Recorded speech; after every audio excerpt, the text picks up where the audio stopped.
and we're 20 minutes in. All right, we're about 20 minutes into the class. I have taken the attendance, and we might flip through that just to have a visual record of who's here. Oh, Joseph's just connecting now. We can maybe wait for him to connect.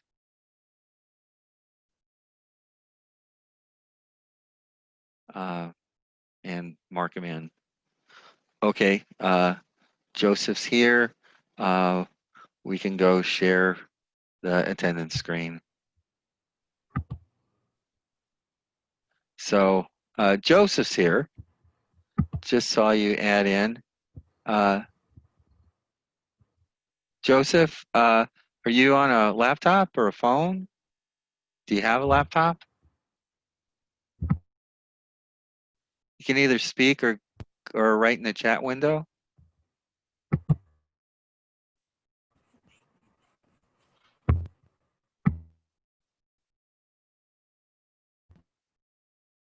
Okay. Well, might have to wait on that.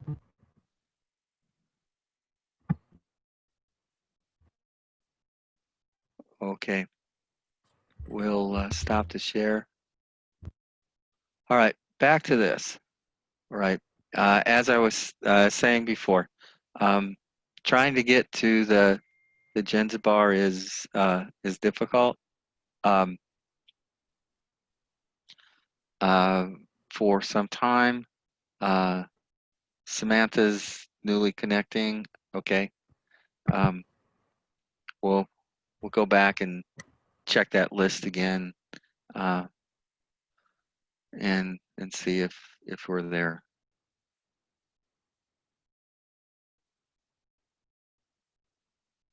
Okay.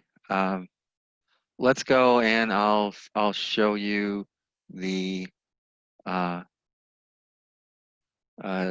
We'll share the screen, and we'll escape from this, I think.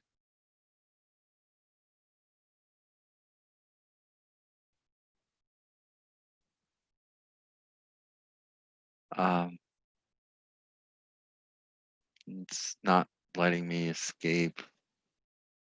Do you want to keep? Yes. Okay. And now I can drop out of this and go to a web browser, and I have all kinds of stuff in my web browser.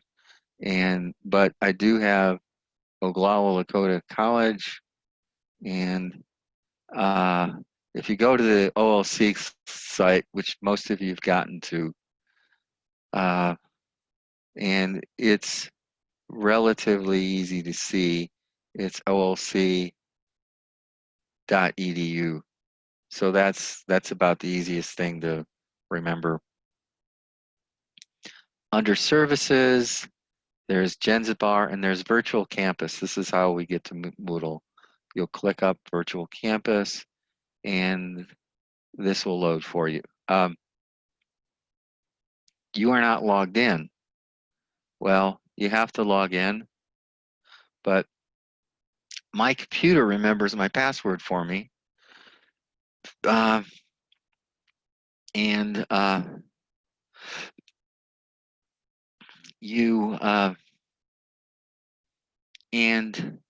the password, I believe, is the same as the one for your email account. If it isn't, there is a forgotten username or password. There is a procedure to go by that. So here's how you can log into the class. Log into this, and usually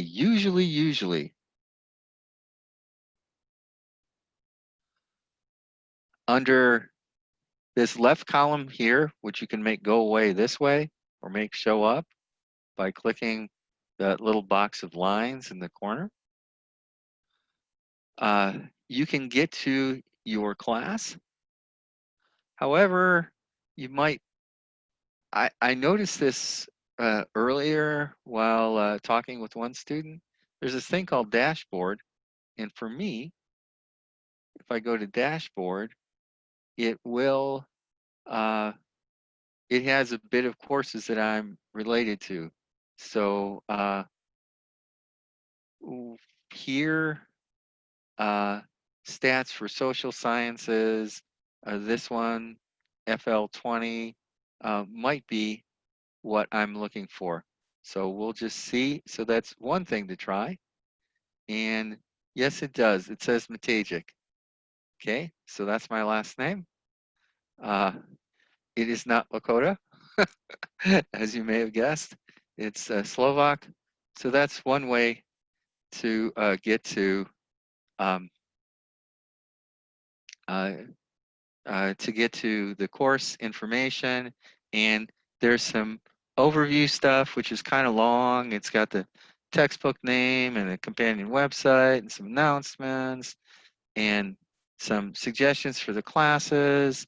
And much of this is done by, thanks to Maggie Ross.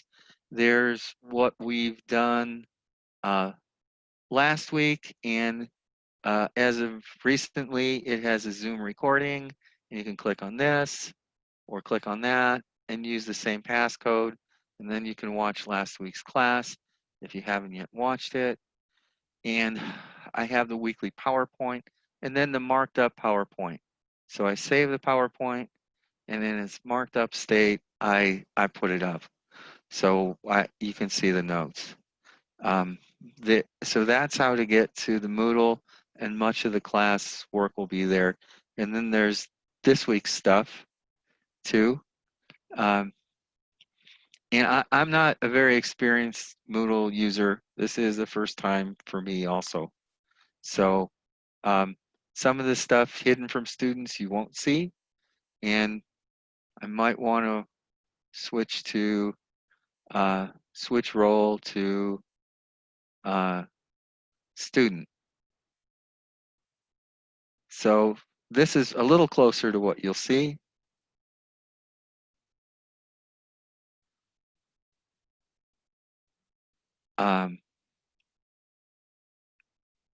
For this week,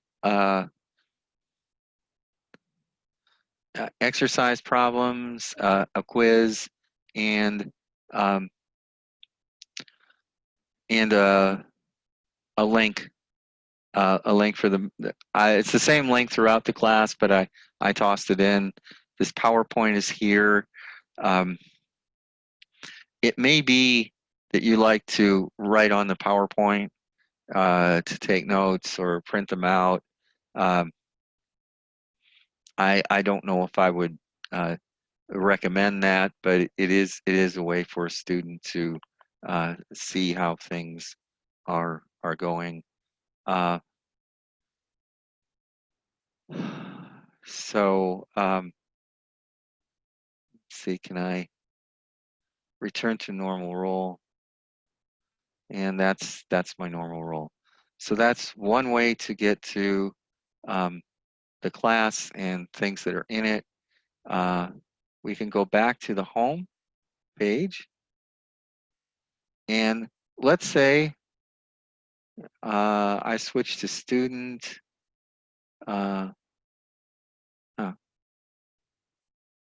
In the dashboard, my dashboard, I guess it doesn't matter. Home. Okay. It's not letting me view different roles here.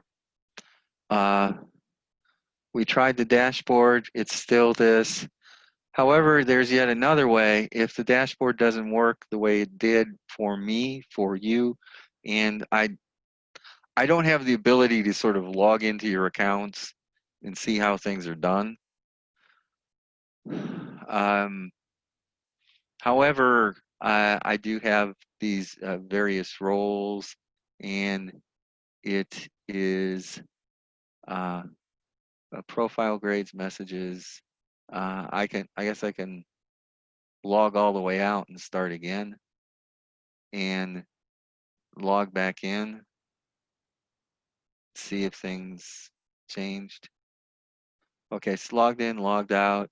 Can I change my, I don't get to change my role on this site, so likely it's still the same as you would see. There's yet another way to go. As you scroll down, you can scroll down from the top.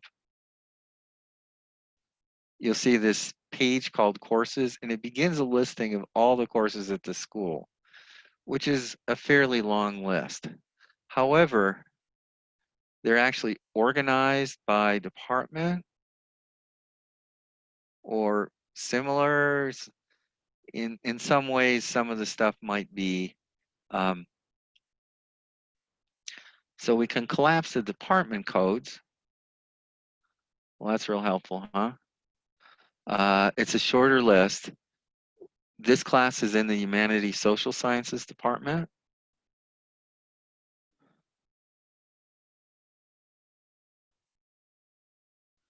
And in the Humanities Social Sciences department, there are 4 pages of things, all starting with Art 101. Braveheart is teaching that in 3 locations.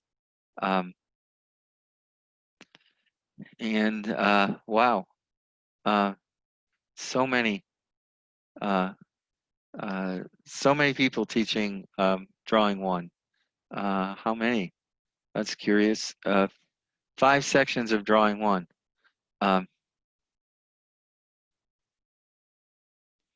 And there's 6 art courses, and then there are English courses. And we could work our way down, and at the end of the page, you don't get to SoSci classes. So this is SoSci 313. If we click the 3, this is the 3rd page, and we get SoSci 313.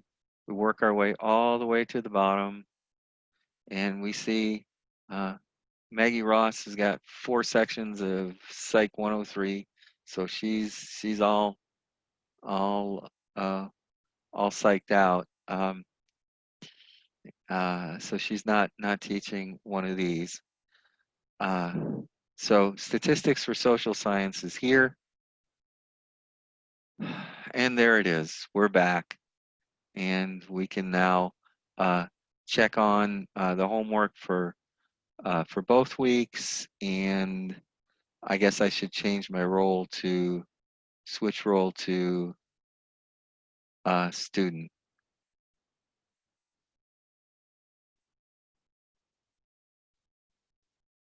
So this is how it sort of looks like for a student. This was information about last week's class. This is general information about the course again, and finally information about this week's class, including the PowerPoint that we've been looking at. And there is a quiz, and there are some problems to work on. So both of those are tasks that you'll need to do for this class. Those of you who are here and marked attending.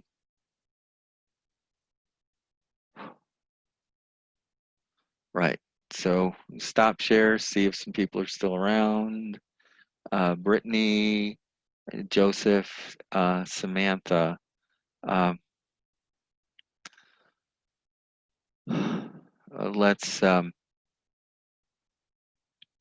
Let's go back and share screen and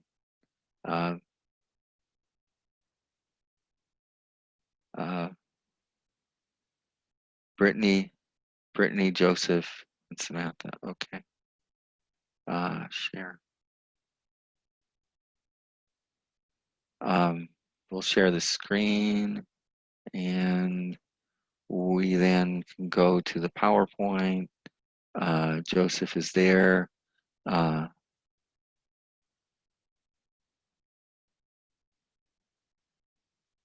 Brittany, I see that you've logged in.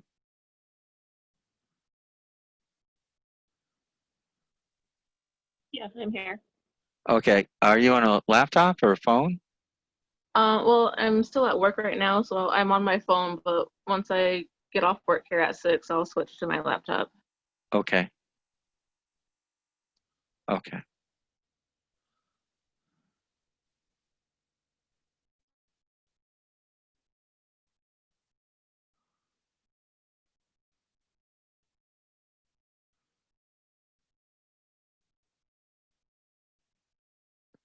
And laptop. Okay. So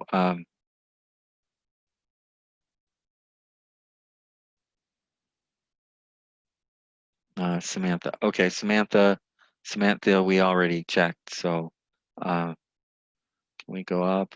Joseph, gonna volunteer anything about the technology you're using? I'm on my laptop. Okay, on a laptop. Okay.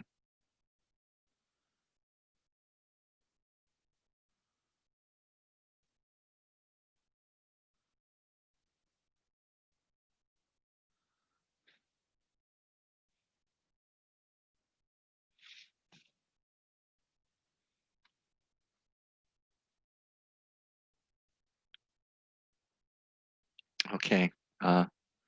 So much for that. Back to keeping up with this. Well,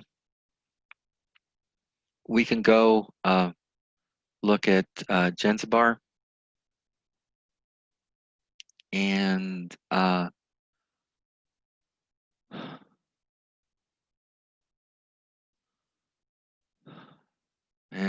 show you what that is. So maybe we can stop the share and we then can go to a new share and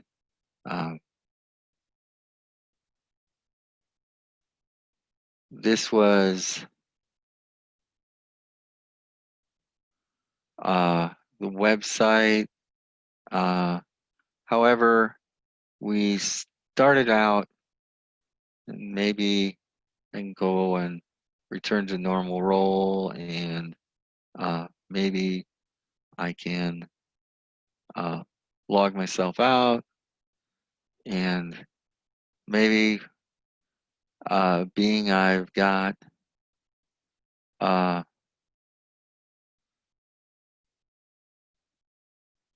uh,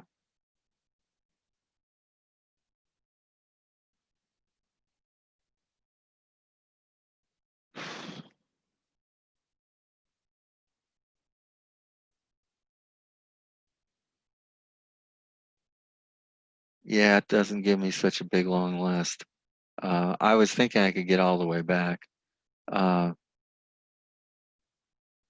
Well, we can go back to just OLC, I suppose. I can cut out the Moodle part and go back to OLC. All right, that might have been a bit too cute, but I assume you all can. Are you all seeing the OLC regular webpage here? Yep.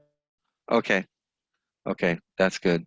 Um, sometimes, sometimes I might be a little too cute in what I do, and it may not work out. So to get to Genzabar, we have this and need to log in and to log in under my courses. Oh my gosh, Genzabar knows I have a class here.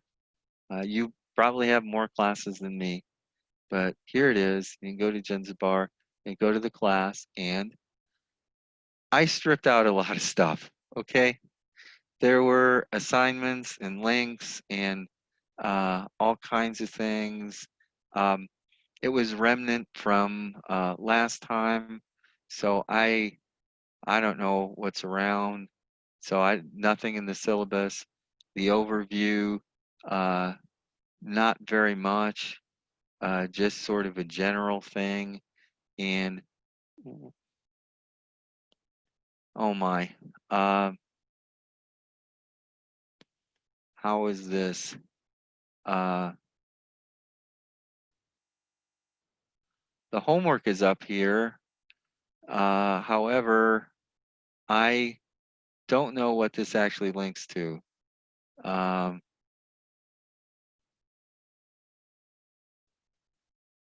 Okay, there's an assignment sitting there, but this isn't the assignment for the class.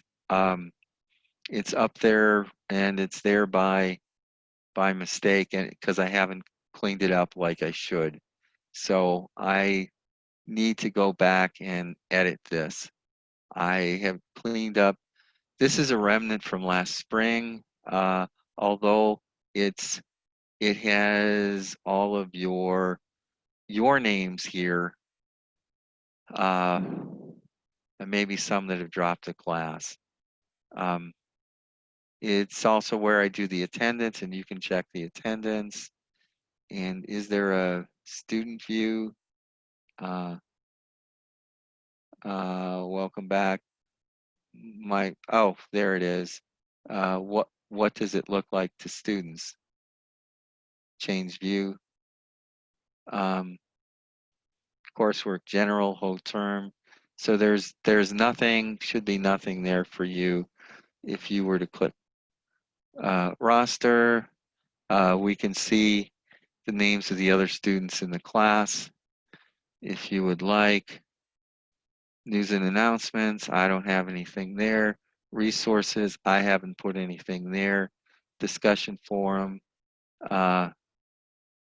nothing there. Course calendar, I'm just checking to see if there's anything there. There's a calendar page for August, and their class sessions are listed. I probably will need to have class sessions so we can do the attendance, right?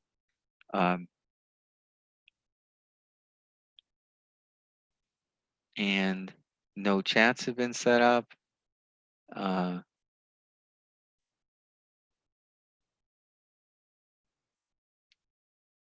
Oh, all of a sudden, when I hit the chat, I set up a chat. Oh,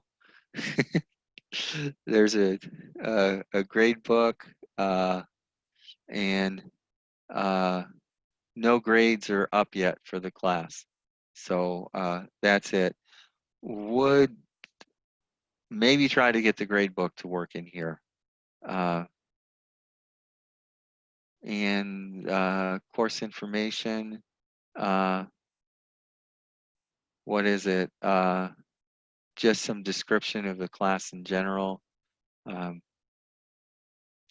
So we can go back to the overview, and I think I had almost everything torn out, but there are some remnants of the class sessions are here. There are no coursework in this overview.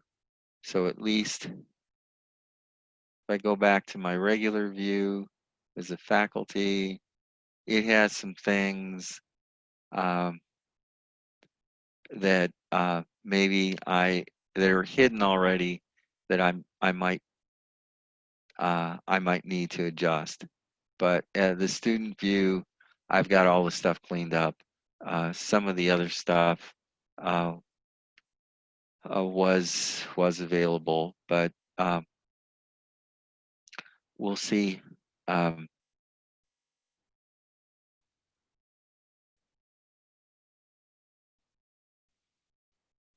We'll see what we can do to get the Genzabar cleaned up even more if I have to. So can probably log out of Genzabar, or yeah.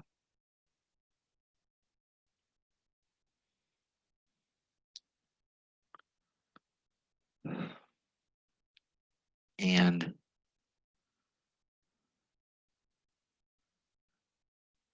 we can stop the share. All right, we're all back. I'm glad to see many of you are still here. And I guess one feature is many of the cameras on the laptop are set so your natural position for them is they show the top of your head. Okay, so uh, I'll I'll get a good memory of the tops of your head. uh,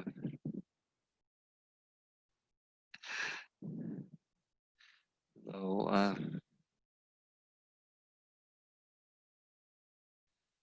okay. Well, we could go back to the PowerPoint slides. I usually organize the class around the PowerPoint. Whew. Been a long day. I Monday's my busiest day. I have scheduled 5 hours of classes and uh, 3 hours of office hour. So that's 8, uh, which is a lot. Although office hour there wasn't much going on. I did have one person show up. Um, I do start the class session at 4, so I can do office hour things. Um, some of the instructors do their office hour after the class, but if we were like running till like 7:30 or 8, that gets a little late for hanging around for office hour. I usually run them before. When we're actually on site at He Sapa, the idea of hanging around after uh, you know 7:40 or so wasn't too appealing. Uh, Jimmy would usually be asking me if I'm ready to go yet, and standing there with a bucket, or Jimmy or Jerry, usually trying to convince me that you guys should be leaving. Uh, so nobody stays like 7:30 to 8:30 there. Although I did show up usually around 4, and there were occasionally some people who asked some questions when we had the in-class stuff on site. I guess just as an aside, I haven't heard anything about whether we'll be going back on site in January or not. No one's made a decision or had any discussion on that, or even had any discussion. There was some discussion about the Board of Regents system, and they told us to plan for staying on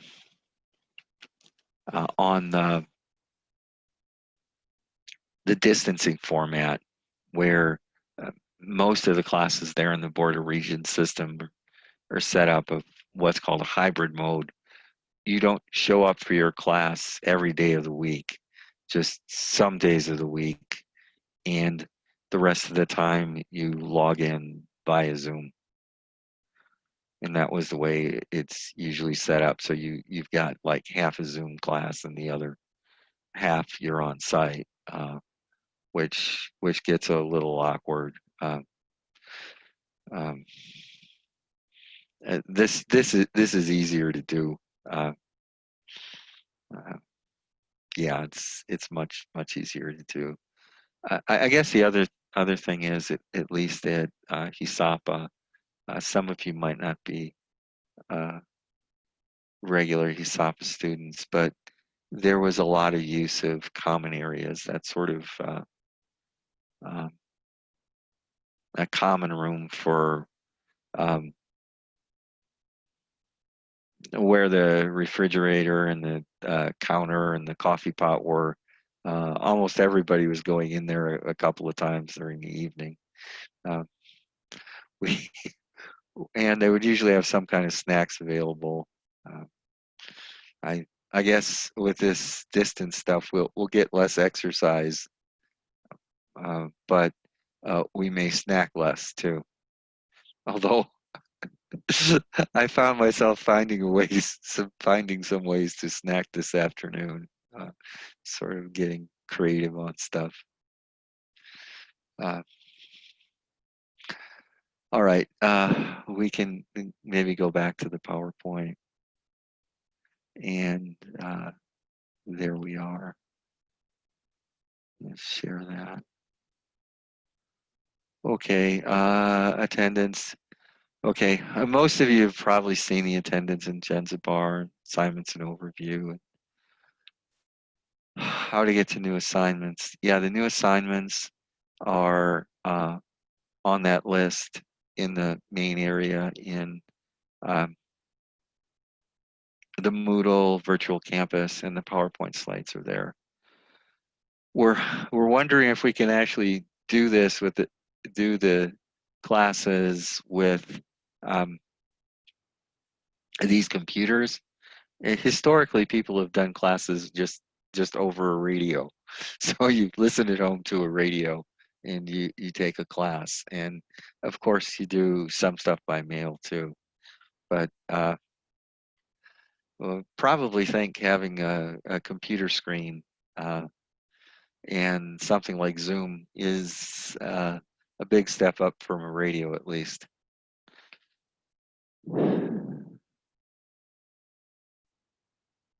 I don't know. It'd probably be a pretty select group of classes you could do on a radio.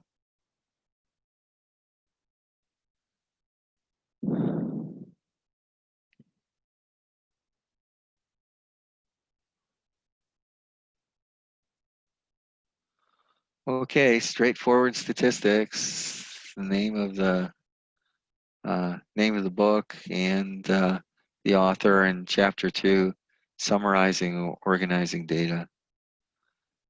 So what we talk about, some basic vocabulary. Some of what we'll do is just build up some of the terms we need. And we did see last week samples and populations, but trying to see a difference. And we did talk about summations notation and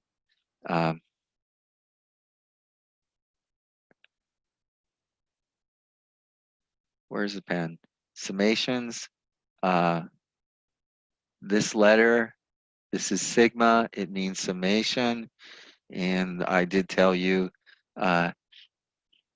every time one of my instructors I had for 2 classes, whenever he would write this, he would say sum up instead of sigma or summation. He would just simply say sum up. So you got the idea what it was, although he was technically incorrect. But he was a very entertaining little guy. I don't know. Yeah, he must have been like 5'2", and I don't know, maybe 105 pounds, something like that.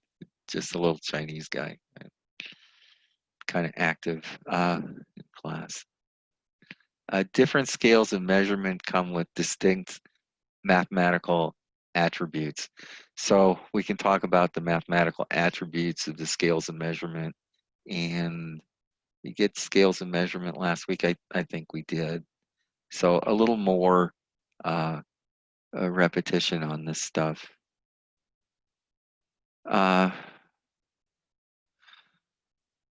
Well, what's new? The main purposes of statistics is to make sense out of large amounts of data.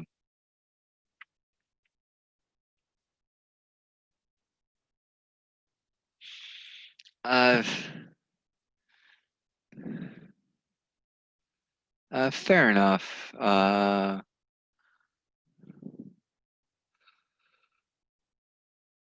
That's a task given to people doing statistics. We explore different ways to deal with different types of data in their organization. It's a good way to describe what's going on in this chapter. A frequency distribution table, and we'll look at these. List all distinct values or categories along with a tally count from each value or category in the table. So that's a frequency distribution table has that characteristic. So table has categories or values, and then account for each of those. So that tells us how many we've observed in each category or value. Distribution is arrangement of values as a variable has occurred in a sample population. So the distribution describes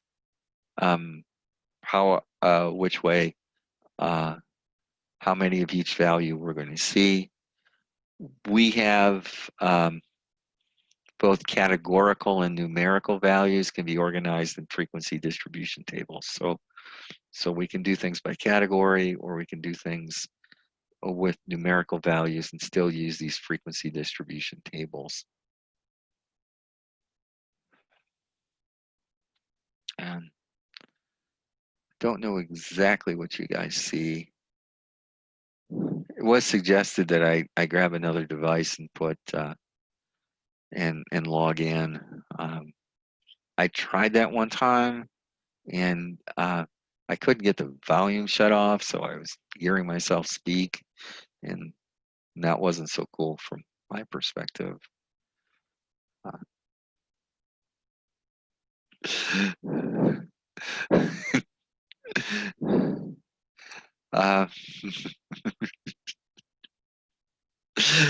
If you find yourself annoying when you speak, does that tell you something? Organizing and summarizing categories. Observations are organized or sorted into categories, and the author in the textbook actually looks like she just was writing the book from her kitchen and grabbed some stuff that was around and started realizing how many pieces of each of these things were around. So she had some wasabi peas, okay, a snack food, some macaroni, a box of macaroni, and she counted out how many, and she had chocolate covered espresso beans, and some shells, and some almonds. I think I have more almonds than that. I do have some macaroni, and I think I have some shells on the shelf. But I know I haven't got any wasabi keys or espresso beans. So that's what she gives her first summary example about on pages 28 and 29. And for frequency, she uses F. Okay. So when we add up all our frequencies that occur, they all add up to N. So the relatively frequency is the same as proportion. Defined and calculated is F over N. So how many, what proportion of our stuff is there? The sum of relative frequencies should be 1.0. You see those two circular objects at the end. The first one is a decimal point in the last line, and the second is a period. In case you're a little confused about why would we have two decimal points in a symbol. Why do people use periods in PowerPoint slides?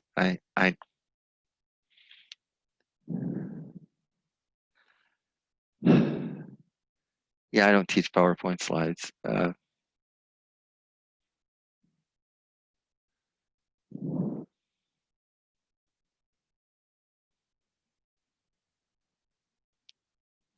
Oh, bounced it.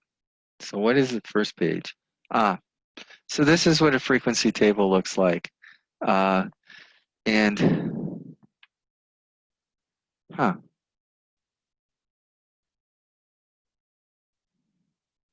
that's very strange. Yeah, I don't know what those blue markings are.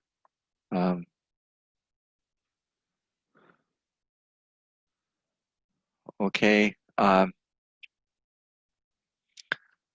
Frequency distribution table, that's what we were talking about. Looks kind of like this. We have occupation, categories, professional, sales, service, clerical, labor, and we might ask some people who are somewhere where they work. Those Let's say, sorry to interrupt you, I didn't mean to. Those blue markings were my pen, and because we had on my screen, it gave me an option to draw, but I guess it worked, and I didn't know that you guys could see that, so that's kind of neat. oh, okay. So you can draw on my screen? Yeah. Huh. But Okay. that's so sorry about that. Huh. I wonder if I could erase your stuff. I've Yeah, got works. got an eraser there. Yeah, okay. Well, that's kind of neat. Yeah, we can each grab our stuff. And I now that's working on the PowerPoint and annotation stuff. So there are actually two ways of writing here. And one way of writing is in the PowerPoint and the other is writing in the Zoom. Now, when you write in the Zoom and change the PowerPoint slide, it still stays on the screen. If you write in a PowerPoint, the markings don't stay on the screen when you change them, but when you save the PowerPoint table, you then can save the markings. So I don't know. We've got 20 people. Maybe some folks we'd ask to volunteer after a church meeting. That would get us 20, maybe. Yeah, other ways to get 20. I don't know, some kind of class somewhere that's open to the public. You might get things broken up in this manner of how people work. And being we've got 20, when you have 20, our relative frequencies, let's see, 3 divided by 20 is 0.15, and 6 divided by 20 is 0.30, and 5 divided by 20 is 0.25. We're always going to have a 5 or the 0 in the last decimal place. And when we add things up, it works out very nicely to 1, like it's supposed to. Now, if we happen to have 19, we, of course, have slightly different, if we lost one laborer and only had 19 show up, we would then have some decimal places that we round off, and we round the decimal places. We might not get exactly 1 based on our rounding rules. So that's a concern, but we have frequency and relative frequency and category, and that's a frequency distribution table, and that's one thing we can work with. We can put these together rather nicely in Excel, and maybe we should consider doing that maybe the next time, or maybe now. I guess I can ask the class. We're all here. Would you want to see me put something like this up in Excel?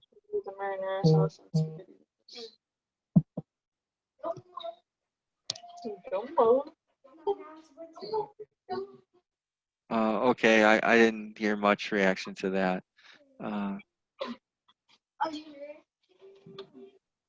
Yes, I'd like to see it. You'd like to see it? Any objections? Okay. we can stop the share, and I can exit my full screen mode, and I can put up Excel. Put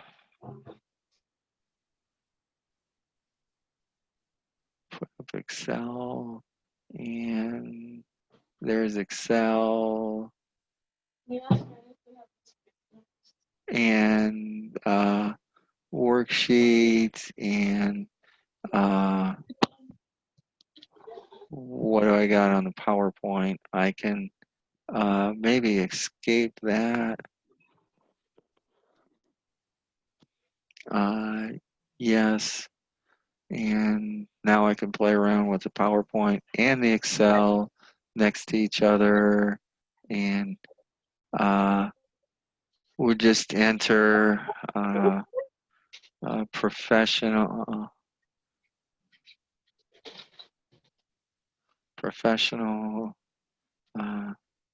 sales, service,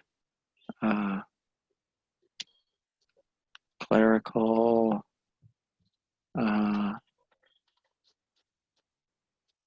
professional sales service, clerical, labor,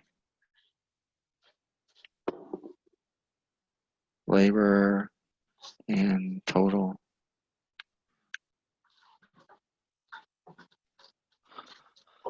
And X and F and RF. Okay. And 3, 6, 5, 4, 2. All right. Just typed in my stuff in Excel and view, zoom, 200%. Okay.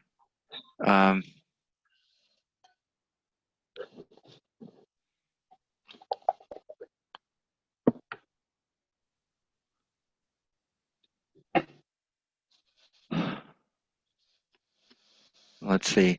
We can go to Zoom.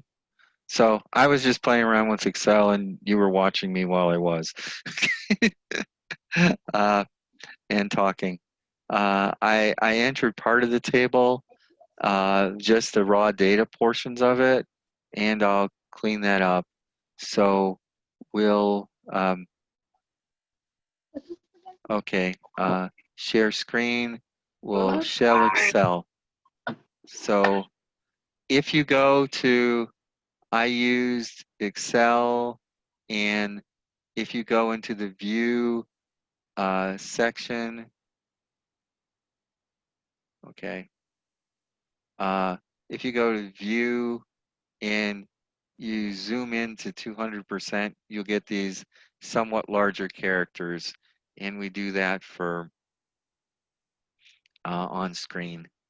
Now, go to the regular home level, can clean these things up in the tables, and you might just simply center these.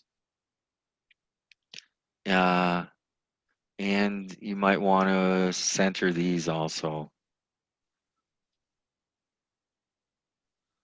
And we need a total here. And a way of getting a total is go back to home, and what do we have?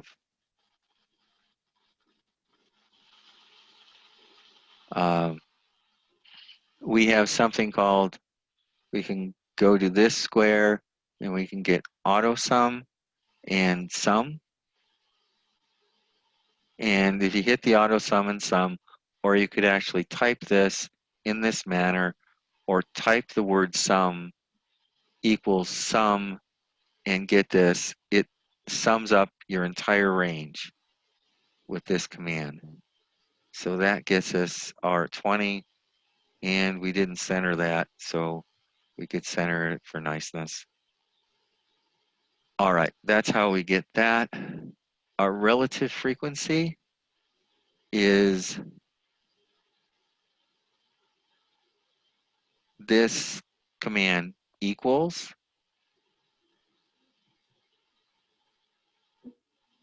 this value here, the C, and that's C3.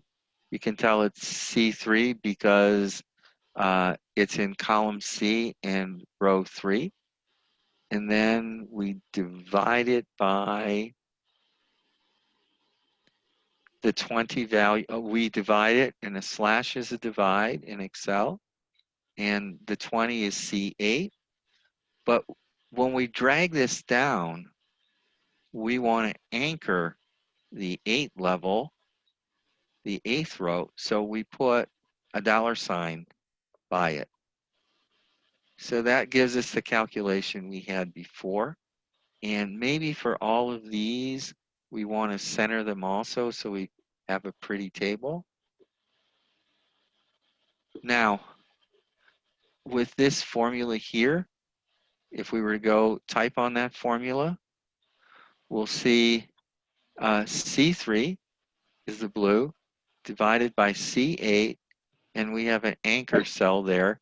And the reason I put the anchor in, don't change it, is if I line up my cursor there at the bottom right-hand corner, I can drag this down.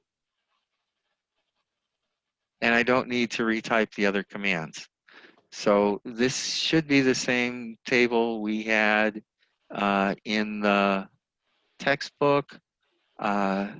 There are some slight differences. What they had a fixed had a fixed 2 decimal places. And this, if we have a 0, it dropped it. But otherwise, the values are the same. And we then can go here, and I want to show you how to do the auto sum again. So click on auto sum, and we now have auto sum. The highlighted stuff is what we sum, and that's the sum command. So we can just hit enter, and it goes, and it sums to 1. If you want, you can format the cells to get 2 decimal places and make it look exactly like this. But what's most important is knowing how to do the sum, the division, and the copying commands. Johnny, I need my computer.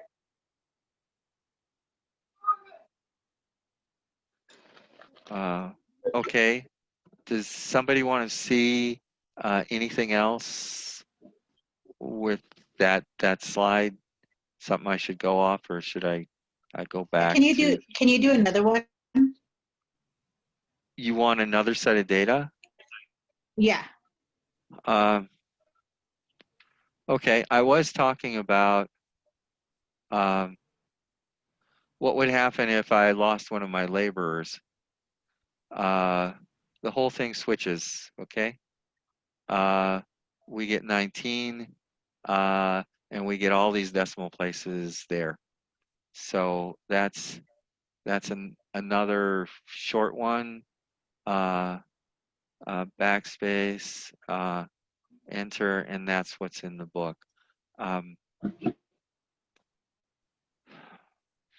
Do you want to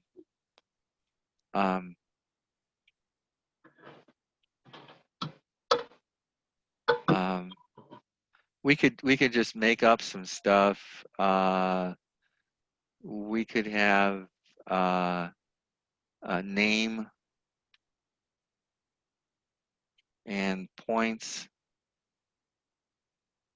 Let's say we're looking at a basketball team and they scored oh, I don't know, had a fairly high scoring game, got 100 points.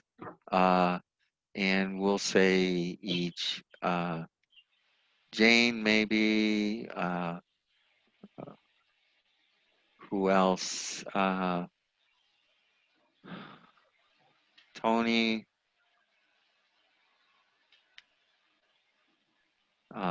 Sue.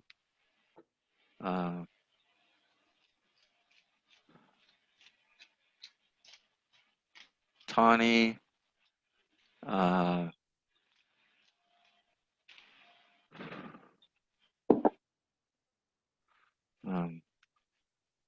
See. Ellie. Shaniqua. Saniqua. Okay, Saniqua. Saniqua might not spell her name just the way you spell Saniqua. Okay. But, another name we want to use? Anybody else get to play? We've got only 6 people playing. Could use another name. Patsy. Patsy. Okay. And we then can have total. Then we could have a professor who actually total. And how many points did Jane have? Somebody want to tell me how many points Jane 16. scored? 16. Jane scored 16. And Tony? 22. 22. And Sue? 8. 8. And Tawny? 19. 19 for Tawny. Ellie? 11. 11. Saniqua? 36. 36. Got some scoring here. And Patsy? 2. 2. Okay. And we can sum those with a total command. And the easiest way to get to that is with an auto sum. And it suggests what we have here, points. And this is F. Our frequency, and we can center. And relative frequency, RF. And we can enter first and then center. And proportion of points. And 114. High scoring game in most. Then we go through and equals this value, G and 3, and those are highlighted. And then slash, and the total column, or the total cell here, G10. And we also would want to lock that because we're going to drag it down. Those are called anchors, the $sign, enter. And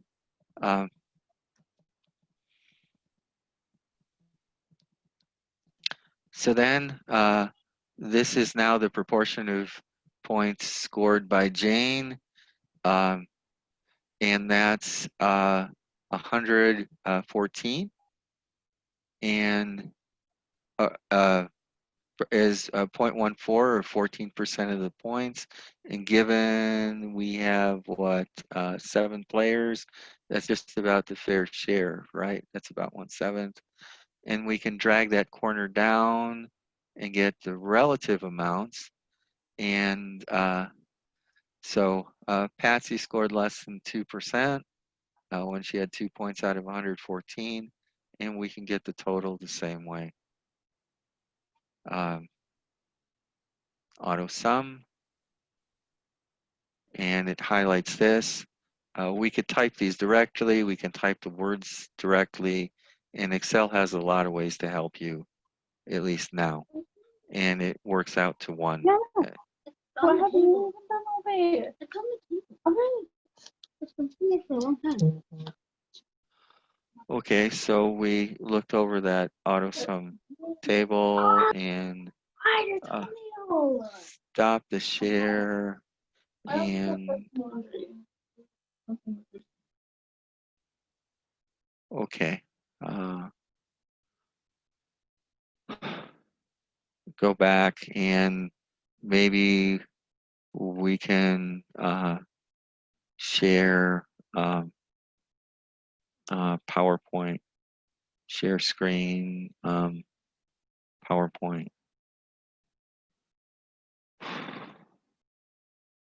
Okay, that isn't.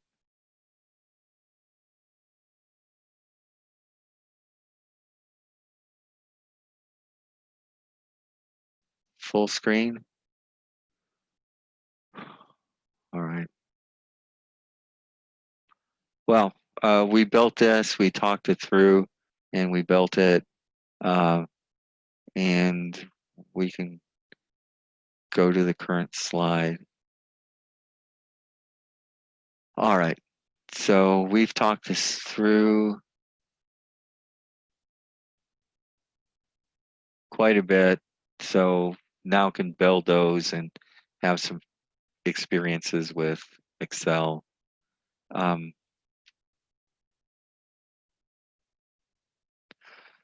Reasonable number of categories is based on short-term memory. If we have a continuous grouping, we might want 7 plus or minus 2. There are multiple ways to have orderly fashion, so an ascending order is preferred.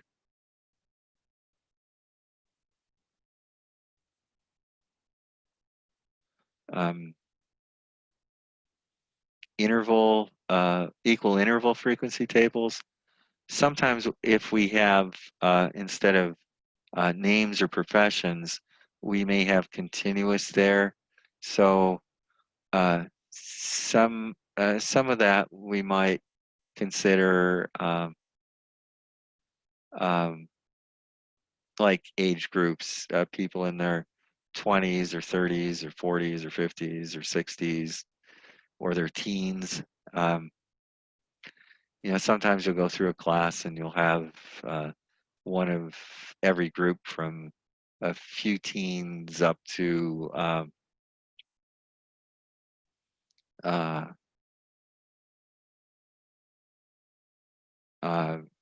have had some students in their 70s taking my classes at OLC.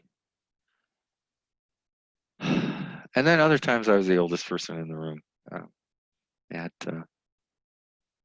60 something. So we can have creating over equal ranges. The term range is minimum value, maximum value minus minimum value, and it's generally used that way. Common to use intervals of 5 or 10 for convenience. Now, when we do make frequency tables, a big thing is no overlap between adjacent intervals. So this is the same as this. The lower limit is equal to less than or equal to X, and then the upper limit is here. So that's generally the way it's done. So the category for people in their 20s, the lower net limit would be 20, and the upper limit then would be 30. So once you hit 30, you bounce out of the interval. But if you're exactly 20 on your 20th birthday, you'll enter into the interval. Okay, for people in their 20s.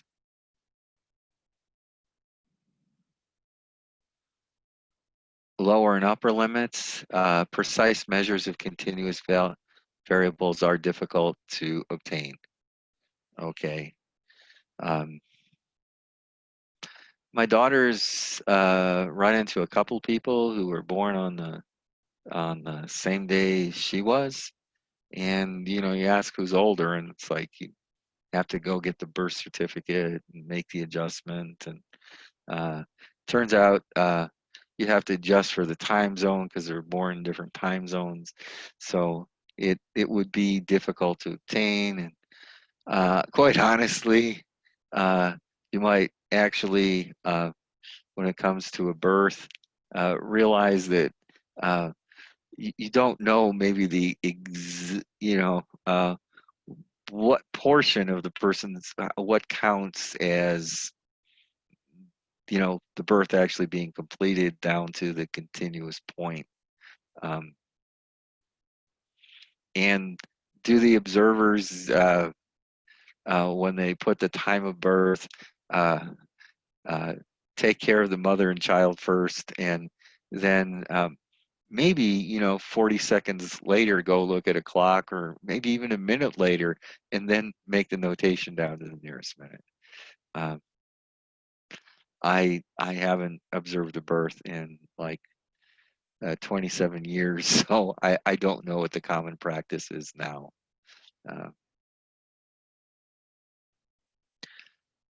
Maybe that's something lacking in my experiences. So precise measures for continuous are difficult to obtain. If you would just ask a person their age, usually they'll only tell you within a year. You might be able to, for example, ask them for a driver's license and get a birth date, but you'd have to get like a birth certificate that has a time registration on it, and I'm not even sure all birth certificates have time registrations on them. I haven't made a study of birth certificates, although my birth certificate has a rather strange entry in it. Instead of gender, they used the term sex back there in the 50s when I was born, and my sex is male, MAIL. So if I like go to North Carolina and I ask which restroom I should use and show them my birth certificate, they might send me to the post office. I don't know.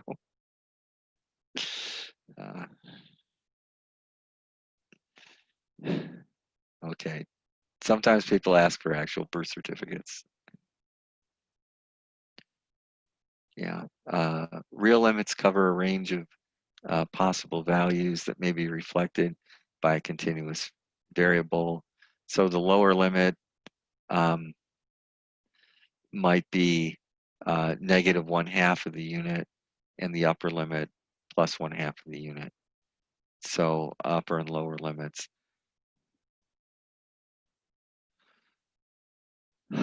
So we could, students' height measurements, 60 inches is 5 feet, 59 students, and we have 5 people in this class of 59 who are under 5 feet tall, and only 3 that are 6 feet or over. So maybe in this class, under 5 feet tall, 5 out of 59 under 5 foot tall. That might be a little unusual. The real limit for the interval there with the rounding is 4'11.5" to what would that be?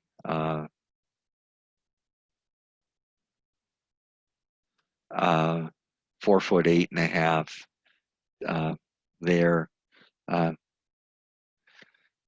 In the U.S., this would have a lot of people in the short range, so we would guess this would be a class that would be mostly women in the class.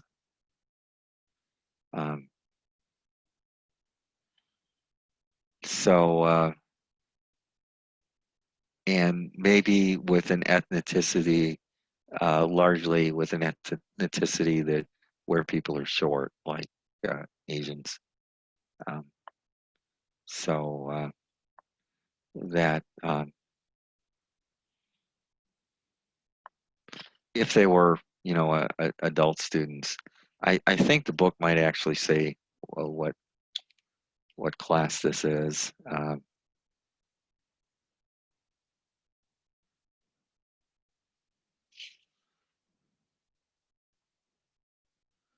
In one of her statistics classes. Okay. Oh, one somewhat common exercise is to actually to get a data set like this live with students in the room, and you know, have a ruler and have a measuring thing set up in the classroom, and ask people to kick off their shoes and measure, or you could ask them to tell you also, but there is a chance they might lie. But you know, if all's going that well, if when we sum the relative frequencies that are rounded to 2 decimal places, we get 0.99, and that's due to rounding error. So this is one of her classes. This is summation notation and frequencies.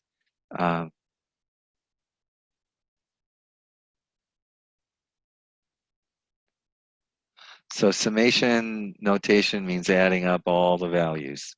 In frequency tables, the frequency for each distinct value is reported, and summation of x needs to be adjusted to summation of f of x when using frequency tables. So we often have to multiply the frequency for each corresponding value that adds up to the products of f. So if, for example, you were going to take an average and you categorize things, you would use summation of fx instead of summation of x. So you wouldn't add up all the nominals in all the descriptors in the categories. You would add up f of x, the counts times the number, and that's what you would get to take your average. So this is that general statement done in that way. So if we were talking about distributions of daily network interruptions, we'd have our frequency, our relative frequency, and we want to take an average of these, and these are the days network interruptions on university campus in November. How many there are during a day, and we'll find, we found from this, in the 30 days of November, we had one day when there were 0. Well, we had 9 days of 0, 10 with 1 interruption, and so forth down to 30. And then we can divide each of these by 30, and we'll get relative frequency of 1. And f of x is simply this column times this column, and we multiply those and we can sum those. So our the number we would then go to estimate our total counts of interruptions for the month was 43.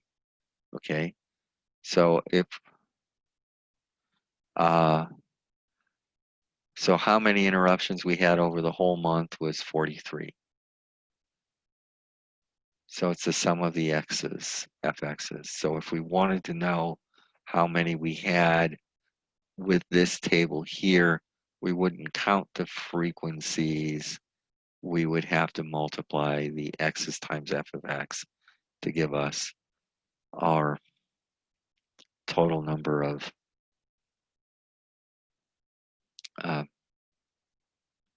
outages in the month.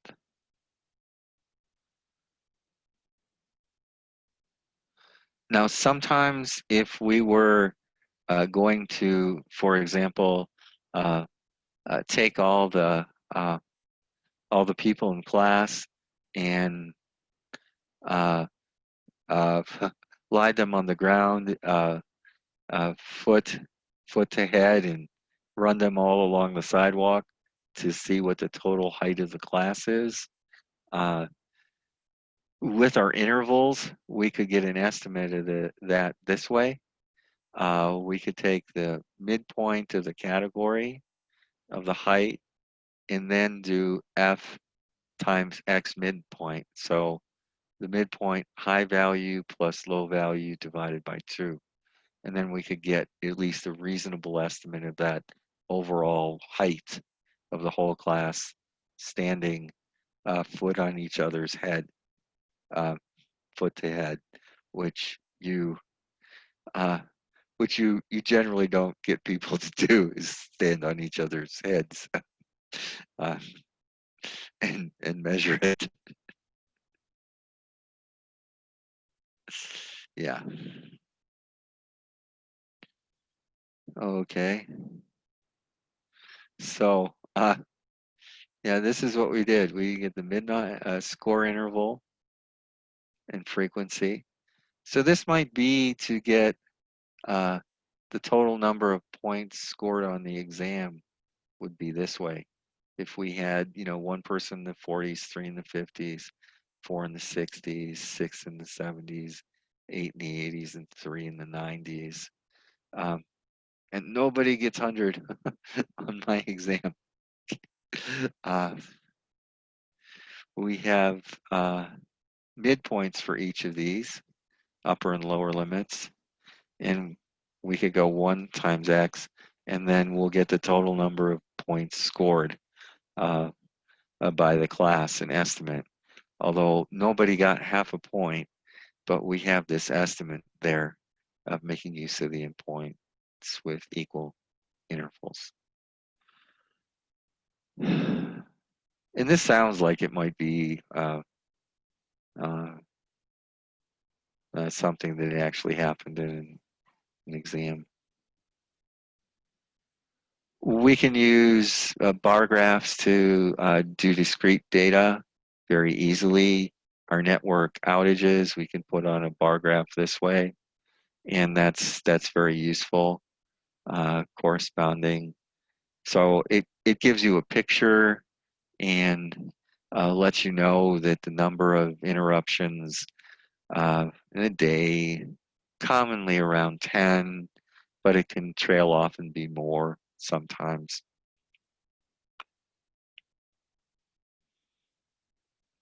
Commonly about one, and 10 out of 30 times we observed that. You will see pie charts that work the same way. I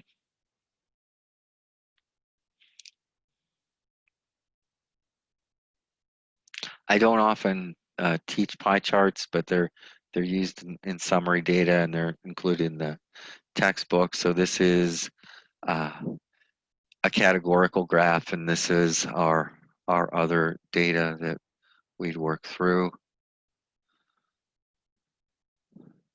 We have distribution shapes that we're looking at.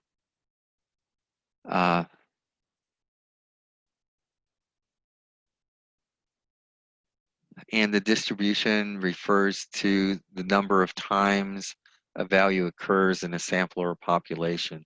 So we could have a whole population that we observe. For example, students in a class might be the whole universe or population we're defining as. And that could be something we use. We could use the arrangement of bars or bar graph or histogram to show the shape of the distributions. A histogram is a particular type of bar graph, and it's a bar graph for, let's go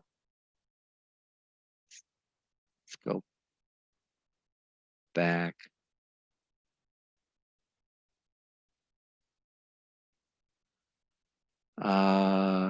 Bar graph for data like this. If you were going to plot these intervals on the x-axis and this frequency then on the y and draw that in a bar graph, that would be with intervals drawn on the x-axis like this and high values like this. You would have a histogram. So a histogram is a bar graph of this type. Sometimes you use not frequency but relative frequency. So you can have frequency histograms and relative frequency histograms. So when you have data in this type, where we have intervals and frequencies, we can use a histogram for it. Or data that can be set in this format, we can use a histogram. And definitely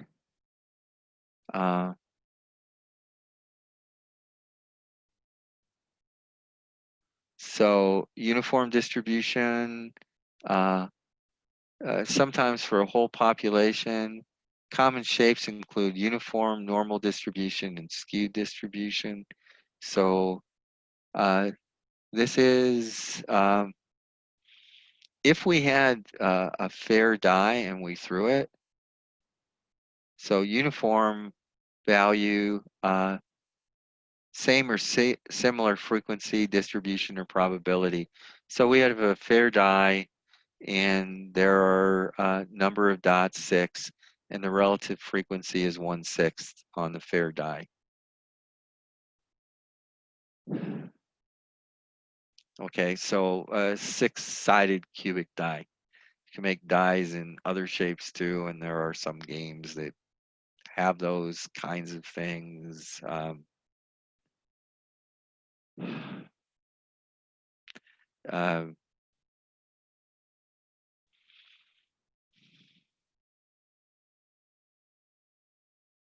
Yeah. Usually don't find people getting that silly in some of the classes like this. Oh, you could do a tetrahedron and do a 4-sided device. Okay. Normal distribution, for the sake of this chapter, normal distribution peaks at the center. So one peak and tapers off on both sides, and 50% is above the center point and 50% is below it. It's a mean. We haven't used the term yet. So statistical procedures require that data come from a population that is approximately normal. Okay, so that's very true statement. I got a chat window.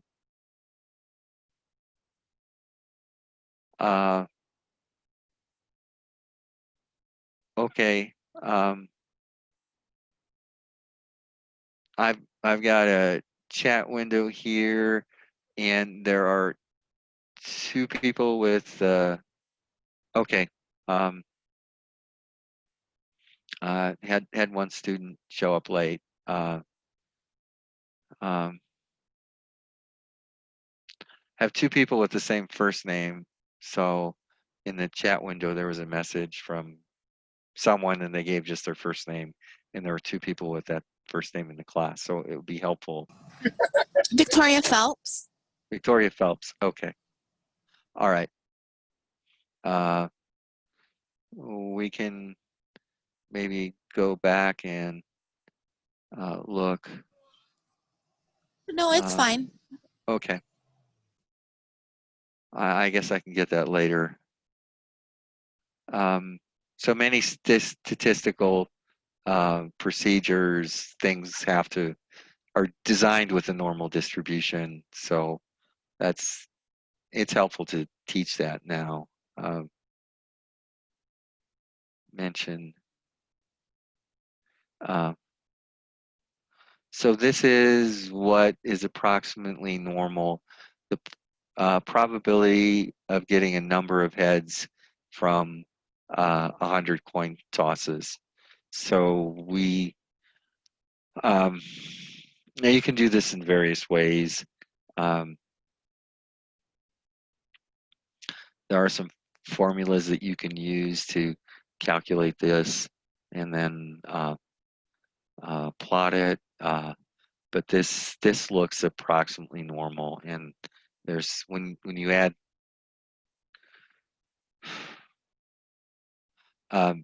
yeah, so the number of heads in 100 coin tosses is going to be average about 50 in the center, and then have an approximately normal distribution of numbers of heads, and therefore this is what a normal distribution would look like. Symmetric, 1 maximum, a one peak at its center. Left skewed or right skewed. This is distributions concentrated on the left side with a long tail. On the right are concentration on the left, long tail on the right are called right skewed. So there are a whole lot of things that work out right skewed. How long a person or animal, how long people or animals live are often right skewed type distributions. So most of those life distributions are that way. And also the length of time between when a machine breaks down from when it starts use. So a machine's life also has this type of distribution. So the machine people, reliability engineers, cheat off the survival analysts, the people who study distributions of people's lifetime to solve their problems. So very few of you are studying either the physical sciences or engineering, but those things would occur. I would guess the length of time a business exists would have similar kinds of distributions from like economics kind of class. So that's this is right. This is what a right skewed distribution looks like. And similarly, left skewed distribution. What tends to be left skewed, the grades on a moderately easy kind of exam will be left skewed, or reasonably fair exam.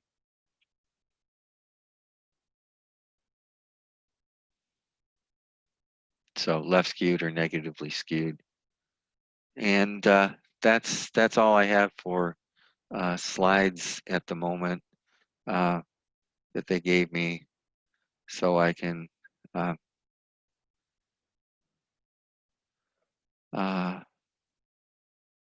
go back and go to my attendance slides.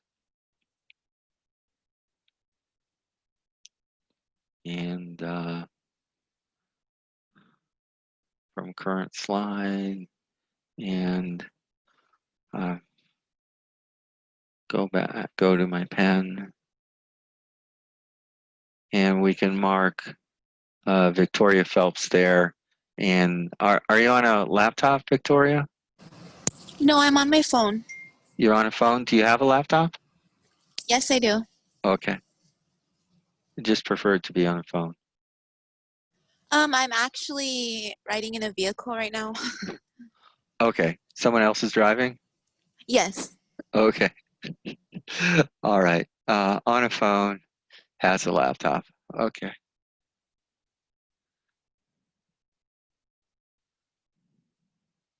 So other people are listening to my lecture, huh? Yeah. Okay. So we can mark you there, and we can escape this, and escape again, and save the annotations. Yeah, we can keep those, and we can save. We can save, and we then can stop the share, and that's all I've had prepped for this week. You have a couple assignments, and then I'm going to have to make some statements about attendance on. Figure out what you have to do if you missed last week. If I marked you here, I'll mark you here for the attendance. So you're all good. And some of you weren't even around last week, so I'll need to pretty much have to get something reasonable about that. And we're still being recorded now. Any questions or any requests for me to work on something? Where are you posting the recording somewhere so I could look back on the lectures? You want to see where the recording is? Yeah. If you just tell me, I could find it. Did you post it in we Zanzibar or is it on virtual campus? It's on virtual campus. Okay. Thank you. Yeah. So the lecture from last week is up there. It wasn't up there till I don't know, maybe 2 or 3 this afternoon, which is really late. I hope to get them up a little sooner. Monday is my busiest day, so sometimes at the end of the day I don't get some stuff, and then I have to prep out for my my Tuesday class, which although it's at 6, sometimes I'm not always ready for. But I'm actually in better shape heading into the Tuesday class than I was last week at this time. So we'll. Oh, I'm thinking sometime tomorrow um, or very likely by Wednesday, I'll have the link set up for this class. There isn't a way to sort of set those up automatically for you guys yet, and I can put it on, and I do know how to put it on the virtual campus Moodle system. Um, we OLC administration faculty, in our description of what we use for our course management system, we describe it as virtual campus. The actual software we use for this learning management system is Moodle. There are competitors to Moodle besides the features in Gemzabar, which you could use to do much of the same stuff. Just a different type of annoyance for the faculty and students. And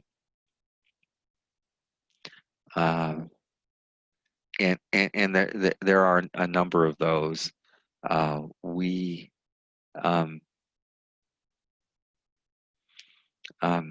OLC has chosen to use the Moodle at this point for much of the stuff. Google has a system which does similar stuff, Google Classroom, and the State University system in South Dakota uses yet another one called Desire to Learn.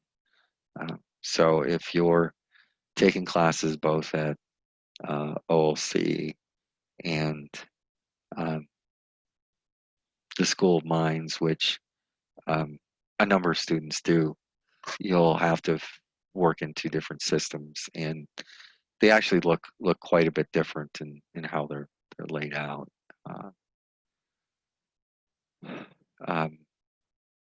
The Moodle system tends to run long lists on a web page, where the Desire to Learn has many more pull-down menus that you work from.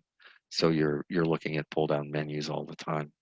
So it's very very different, giving instructions to going to pull-down menus or just entering things on long lists. They both work.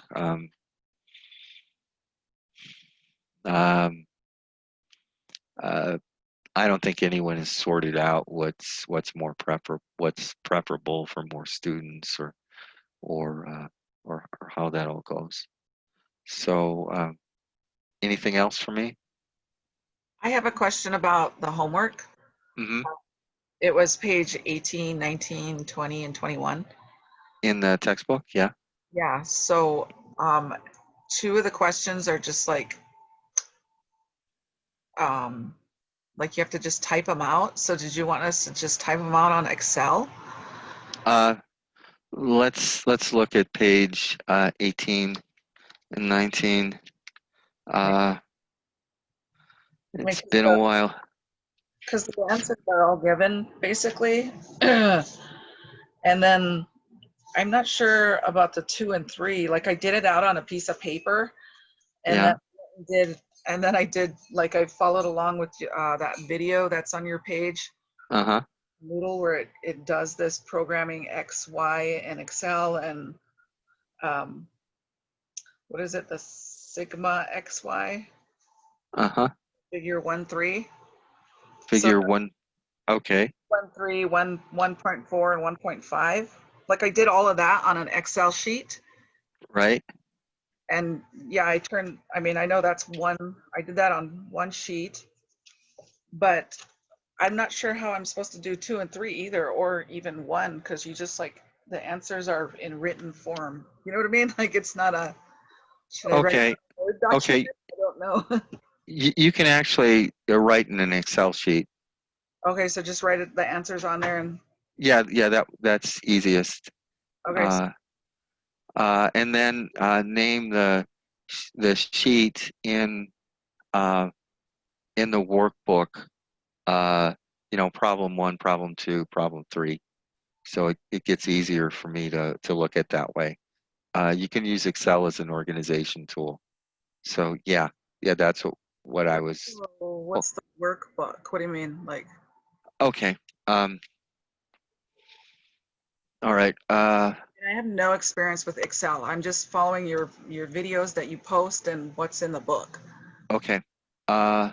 Let's go, and I've got Excel up, so I've got a chat window with 2 messages, a question you have for Zoom, recent email. How about changing the time limit on quizzes? Okay. Well, okay. All right. I had 2 chat messages, and I'll go to the Excel question first. What I mean by a workbook. Let's just share Excel book 1. All right. Excel has sheets, but and originally in the older, you had just one sheet that you worked on. But in Excel, to keep data organized, you can add sheets. So this is sheet 2, 3, and 4. So they're actually like different pages. Okay. So we can go in and add sheets, and you could change this sheet name. You could right click on it and have rename, and you could state problem 1, right? You can have sheet 2 and say, this is what I have to say, and just type out your answer to, and this then could be renamed to problem 2. Okay, and you could then so forth. You could go to another place and rename it problem 3.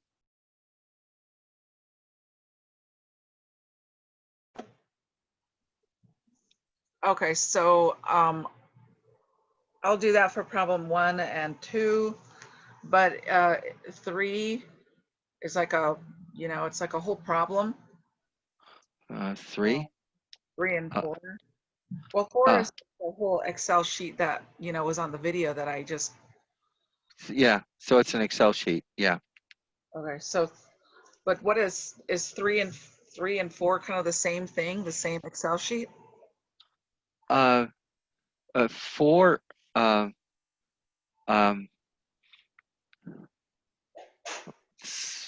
Problem 18.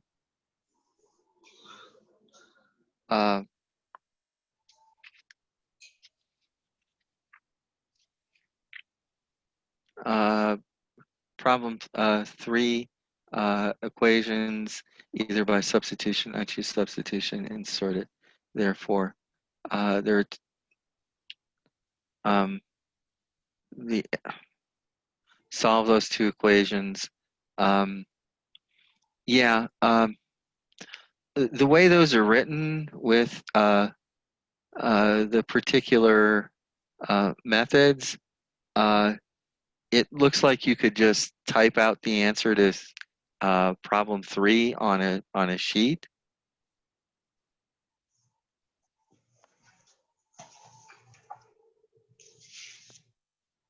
So you could just type out the solution on a sheet.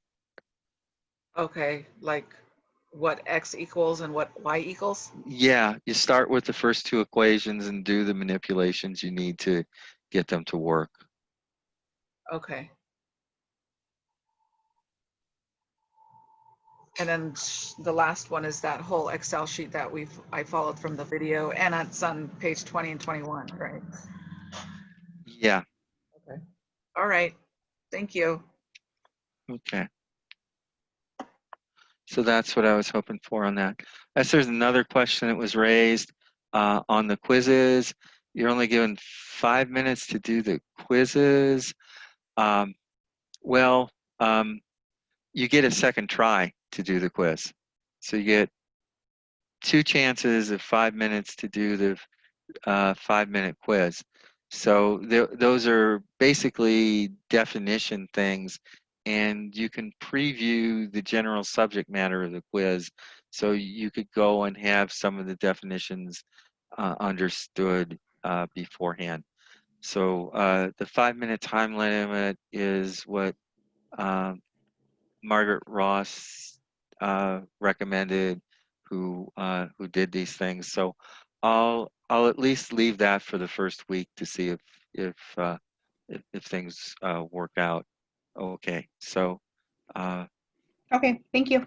okay, so go in and realize you're going to have a second try, and there'll be questions. So on your second try, you've got a better chance. So Okay. and there are ways to preview the topics of the questions too. So we'll let you have that. All right. And stop the share. Okay. Anything else for me? Do you usually give feedback after homework? Yeah. My plans are to grade the homework and have comments on it. It's just in the first. We're having a lot of people with difficulty starting things yet. So I've had very few things submitted. Maybe nothing. So Okay. yeah, I do plan to mark it up a bit on the Okay, sheets. thank you. The pen I use to write on this screen, there is actually a feature in Excel and Word that I can draw and mark on it like it was a sheet of paper. And just like the PowerPoint.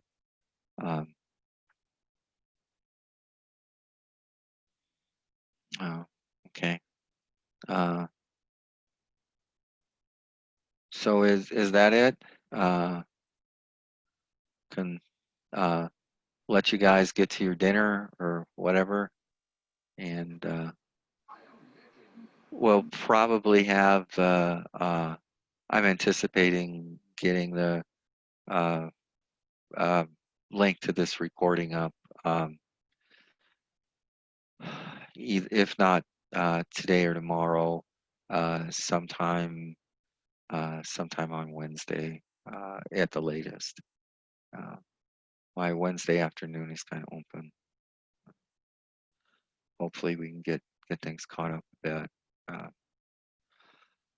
I guess next week might want to mention, although it's a holiday weekend in the state government, the federal government, and I don't know if I guess the office workers at OLC get the day off, but the classes are still scheduled. So we've got to do the class on Labor Day. Although I think the city government gets Labor Day off too.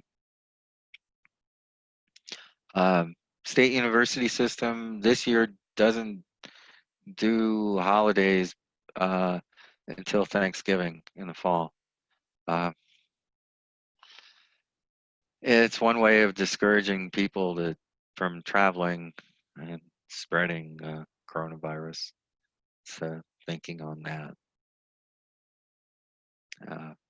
Another way is just to do everything with distance stuff like we're doing here, which seems to work out. State university system does sell dorm rooms and stuff too, and run dining services on a regular level. So that's one business they want to stay in.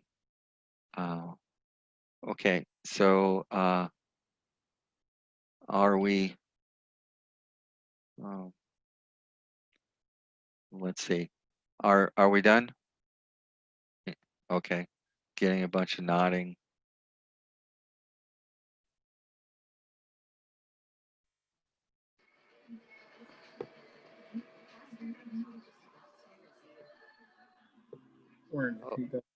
Okay. All right. We're done. Frank, I Okay. have a question. Okay, sure. This is Jermaine Garnier. Yeah. So basically, we only have two things, right? That quiz and the exercises, right? Quizzes and exercises, and they're one from the first week and the second week. Okay. So is that gonna just be kind of at that steady pace like that till we get to midterm? No, if you Okay, look at we the might syllabus, we'll have 2 exams and 2 in-class exams and a final is the plan. So there is some thinking about doing a earlier exam. It forces people to get a little more serious earlier and study and less likely to get behind. And I don't know, when I've taught this class before, like twice I put comments, you should have an earlier exam and not wait till midterm. And finally the course coordinator says, oh, I decided to run with an earlier exam. So they let me do that this time. Okay. There's, okay. So basically, my workload is the 5-minute quiz and answering the exercise questions, correct? Yeah. Okay. I done my last week stuff, but for some reason I'm not registered when I open up my Moodle and stuff like that. Is there a certain place I need it to go, or I could just look at it too? But I done everything in Moodle. Okay. What